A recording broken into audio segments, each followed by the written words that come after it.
Hola, buenas noches. En este audio analizaré la figura de la patria potestad desde dos perspectivas jurídicas distintas, el derecho romano y el derecho mexicano contemporáneo. Explicaré cómo funcionaba la patria potestad en Roma, cuáles eran sus atribuciones, límites y consecuencias posteriormente. Revisaré cómo se regula actualmente en México a través de los códigos civiles y la Ley General de los Derechos de Niñas, Niños y Adolescentes. También compararé ambas concepciones señalando qué elementos permanecen y cuáles han cambiado con el paso del tiempo.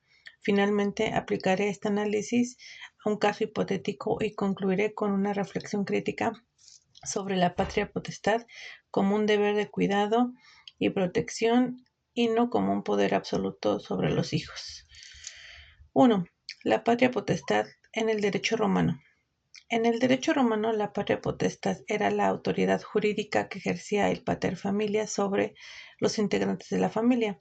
Esa institución representaba uno de los pilares fundamentales en la organización social romana. El jurista romano Gallo señalaba que el poder que tenemos sobre nuestros hijos es propio de los ciudadanos romanos. Esto significa que el padre tenía un control casi absoluto sobre los hijos, la esposa y en algunos casos incluso sobre los bienes familiares. La patria potestad otorgaba facultades muy amplias, entre ellas decidir sobre el matrimonio de los hijos, administrar sus bienes y ejercer disciplina familiar. En las primeras etapas del derecho romano existía incluso el ius vitae necisque, es decir, el derecho del padre sobre la vida y muerte de sus descendientes. Aunque con el tiempo estas facultades extremas fueron limitadas, reflejan la naturaleza autoritaria de la institución. El jurista Eugene Petit explica que la patria potestad romana no era una institución de protección, sino un verdadero poder de dominación del jefe de familia.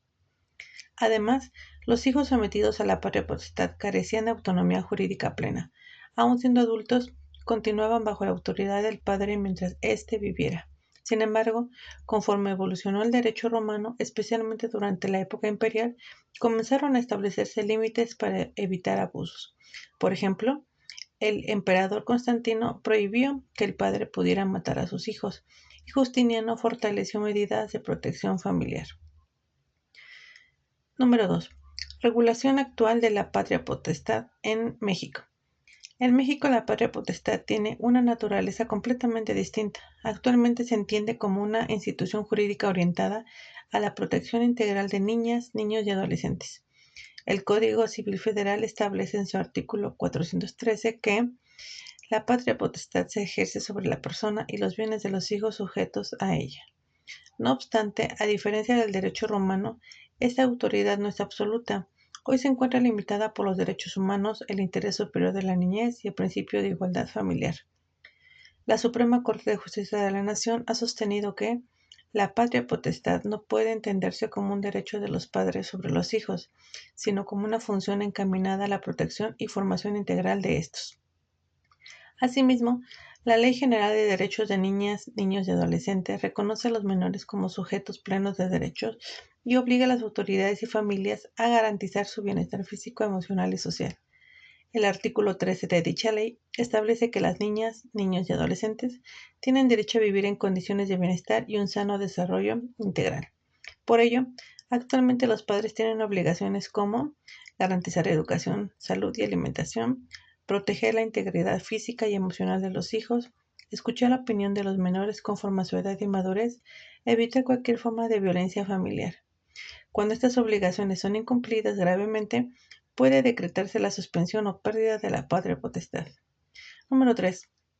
Diferencias y similitudes entre el derecho romano y el mexicano. Existen algunas similitudes entre ambas concepciones, tanto en Roma como en México. La patria potestad implica responsabilidad sobre la crianza, representación y cuidado de los hijos menores de edad.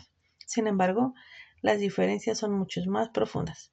En Roma, la patria potestad se concebía como un poder absoluto del padre sobre la familia. Los hijos eran prácticamente objetos de autoridad. En cambio, en México contemporáneo, la patria potestad se entiende como una función de protección basada en los derechos humanos. Otra diferencia importante es la igualdad entre hombres y mujeres. En el derecho romano, únicamente el pater familias ejercía autoridad. Hoy la patria potestad corresponde a ambos progenitores en igualdad jurídica. Además, actualmente el Estado interviene para proteger a los menores cuando existe violencia, negligencia o abandono, algo que en Roma era prácticamente inexistente. La transformación más importante radica en el reconocimiento de niñas, niños y adolescentes como personas titulares de derechos y no como propiedad familiar. Número 4. Aplicación a un caso hipotético. Imaginemos un caso de violencia familiar en el que un padre ejerce agresiones físicas y psicológicas constantes contra su hijo menor de edad. En el derecho romano antiguo, esta conducta probablemente habría sido considerada parte de la autoridad paterna y el Estado no intervendría de manera significativa.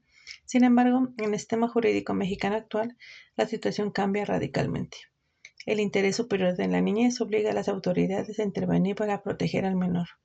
El artículo 444 del Código Civil Federal establece que la patria potestad puede perderse por violencia familiar o incumplimiento grave de los deberes parentales. Asimismo, la Ley General de Derechos de Niñas, Niños y Adolescentes obliga a garantizar la integridad física y emocional de los menores. En consecuencia, el juez podría decretar medidas de protección, restringir convivencias e incluso retirar la patria potestad al agresor para salvaguardar el bienestar del niño. Conclusión.